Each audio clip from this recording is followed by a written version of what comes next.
Hello എല്ലാവർക്കും ഇന്നത്തെ പുതിയൊരു വീഡിയോയിലോട്ട് സ്വാഗതം. ഇന്ന് നമ്മൾ റവയും മുട്ടയും ചേർത്തിട്ട് ഒരു വെറൈറ്റി ആയിട്ടുള്ളൊരു 4 മണി പലഹാരമാണ് ചെയ്യുന്നത്.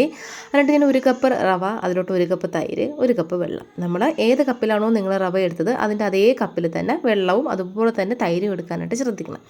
എന്നിട്ട് നന്നായിട്ട് ഇതിനൊന്ന് മിക്സ് ചെയ്തതിന് ശേഷം നമുക്കൊരു അരമണിക്കൂർ ഇതിനെ വെച്ചേക്കാം. ഇനി നമുക്കൊരു കടായിലോട്ട് കുറച്ച് വെളിച്ചെണ്ണ ഒഴിച്ചിട്ട് കുറച്ച് വെളുത്തുള്ളി, അതുപോലെ തന്നെ കുറച്ച് ഒരു മീഡിയം സൈസ് സവാള ഒന്ന് ചെറുതായിട്ട് കട്ട് ചെയ്തും കൂടെ ചേർത്തിട്ട് നന്നായിട്ടൊന്ന് ഇളക്കി ഒന്ന് യോജിപ്പിച്ച് കൊടുക്കാം.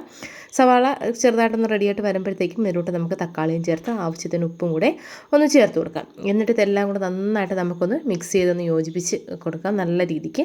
ഇനി നമുക്കിതിലോട്ട് മുളക് പൊടി, മഞ്ഞൾപ്പൊടി, അതുപോലെ തന്നെ മല്ലിപ്പൊടി, കുറച്ച് ഗരം മസാലപ്പൊടി ഇത്രയും കൂടെ നമുക്കൊന്ന് ചേർത്ത് കൊടുത്തിട്ട് നന്നായിട്ട് വീണ്ടും ഒന്ന് ഇളക്കി നന്നായിട്ടൊന്ന് യോജിപ്പിച്ച് എടുക്കാം. പച്ചമണം എല്ലാം മാറിയതിന് ശേഷം വേണം നമുക്കിതിലോട്ട് മുട്ട ചേർത്ത് കൊടുക്കാം. അപ്പോൾ ഞാനിവിടെ മുട്ടയാണ് എടുത്തിട്ടുള്ളത്. നിങ്ങൾക്ക് മുട്ട എടുക്കാം, ചിക്കൻ എടുക്കാം, ബീഫ് എടുക്കാം, നിങ്ങൾക്ക് ഏതാണോ ഇഷ്ടം അതനുസരിച്ച് നിങ്ങൾക്ക് ചെയ്യാം. അപ്പോൾ നമുക്ക് മുട്ട ഇതുപോലൊന്ന് ഗ്രേറ്റ് ചെയ്തിട്ട് കൊടുക്കാം. അപ്പോൾ ഞാൻ 2 മുട്ട എടുത്തിട്ടുണ്ട്. 2 മുട്ടയും ഇതുപോലൊന്ന് ഗ്രേറ്റ് ചെയ്ത് എടുത്തിട്ടുണ്ട്. അതാണ് നമുക്കിതിലോട്ട് ചേർത്ത് കൊടുക്കാം. അപ്പോൾ ഈ ഒരു ടൈമിൽ ഞാൻ ഉപ്പെല്ലാം ഒന്ന് നോക്കിയിട്ടുണ്ടായിരുന്നു. ഉപ്പൊക്കെ കറക്റ്റായിട്ടുണ്ട്. അപ്പോൾ ഞാൻ ലാസ്റ്റ് ശക്കലം കൂടെ ഒരു ഗരം മസാല പൊടിയും കൂടെ ചേർത്ത് കൊടുക്കുകയാണ്. അതിനോടൊപ്പം തന്നെ കുറച്ച് മല്ലിയിലയും കൂടെ ഒന്ന് ചേർത്ത് കൊടുക്കുന്നുണ്ട്. എന്നിട്ട് എല്ലാം കൂടി ചേർത്ത് നന്നായിട്ട് നമുക്കൊന്ന് മിക്സ് ചെയ്ത് കൊടുക്കാം. അപ്പോൾ നമ്മുടെ ഫില്ലിങ് ഇവിടെ റെഡി ആയിട്ടുണ്ട്. ഇപ്പോൾ ഞാൻ നേരത്തെ പറഞ്ഞതുപോലെ നിങ്ങൾക്ക് ചിക്കനോ ബീഫോ എന്താണോ നിങ്ങളുടെ ഇഷ്ടം അതനുസരിച്ച് നിങ്ങൾക്ക് ചെയ്യാം. അപ്പോൾ ഒരു അരമണിക്കൂർ കഴിഞ്ഞിട്ടുണ്ട്. നമ്മുടെ മാവ്, അതായത് നമ്മളെ റവ ഈ ഒരു പരുവത്തിന് കിട്ടിയിട്ടുണ്ട്. നമ്മൾ ഇഡ്ഡലി മാവിൻ്റെയൊക്കെ ആ ഒരു പരുവത്തിന് വേണം നമുക്ക് റവ ഇരിക്കാനായിട്ട്. അപ്പോൾ നല്ല അടിപൊളിയായിട്ട് കിട്ടിയിട്ടുണ്ട്. ഇനി നമുക്കിതിലോട്ട് ആവശ്യാനുസരണം ഉപ്പും കൂടെ ഒന്ന് ചേർത്തിട്ട് നന്നായിട്ടൊന്ന് കലക്കി ഒന്ന് യോജിപ്പിച്ച് കൊടുക്കാം. അപ്പോൾ ഞാൻ ഇവിടെ ചെറിയ ഇതുപോലത്തെ ഒരു കിണ്ണങ്ങൾ എടുത്തിട്ടുണ്ട്. ഞങ്ങളിവിടെ തിരുവനന്തപുരത്ത് തന്നെ കിണ്ണോ എന്നാണ് പറയുന്നത്. അപ്പോൾ നമുക്ക് എന്ത് ചെയ്യാം, അതിലോട്ട് കുറച്ച് നെയ്യൊന്ന് തടവിയതിന് ശേഷം അതിലോട്ട് നമ്മൾ റെഡിയാക്കി വെച്ചിട്ടുണ്ടെന്ന് റവയുടെ കൂട്ടിട്ടിട്ട് അതിൻ്റെ മുകളിലോട്ട് നമ്മൾ തയ്യാറാക്കിയ ഫില്ലിങ്ങും കൂടെ ഇട്ട് കൊടുക്കാം. ഇനി ഇതിൻ്റെ മുകളിലോട്ട് നമുക്ക് വീണ്ടും റവേൻ്റെ ഒരു സ്പൂണും കൂടെ ഒന്ന് ഒഴിച്ച് കൊടുത്തിട്ട് ഒരു ഫില്ലിങ് എല്ലാം നമുക്കൊന്ന് കവർ ചെയ്തെടുക്കാം. ഇത്രയേ ഉള്ളൂ സംഭവം.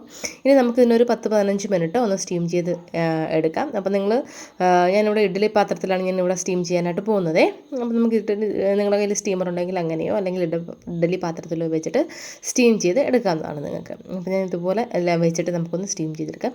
അപ്പോൾ ഒരു 15-20 മിനിറ്റോളം ഞാനൊന്ന് സ്റ്റീം ചെയ്തെടുത്തിട്ടുണ്ട്. അപ്പോൾ ഈ ഒരു പരുവത്തിന് കിട്ടിയിട്ടുണ്ട്.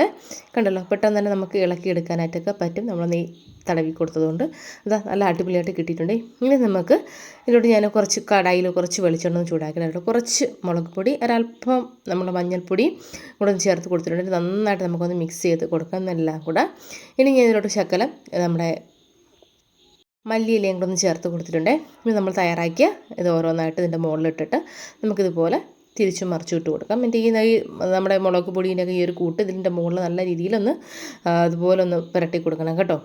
അപ്പോൾ ഈ ഒരു രീതിക്ക് നമുക്ക് കിട്ടും. നിങ്ങൾക്ക് ഇത് വേണ്ട എന്നുണ്ടെങ്കിൽ ഇത് സ്കിപ്പ് ചെയ്തിട്ട് ബാക്കി നമ്മൾ സ്റ്റീം ചെയ്തെടുത്തിട്ട് ഡയറക്റ്റ് നിങ്ങൾക്ക് കട്ട് ചെയ്ത് ഉപയോഗിക്കാം. അതല്ല കുറച്ചും കൂടെ സ്പൈസി ആയിട്ട് വേണമെന്നുണ്ടെങ്കിൽ ഈ ഒരു രീതിക്ക് നിങ്ങൾക്ക് ചെയ്തെടുക്കാവുന്നതാണ്.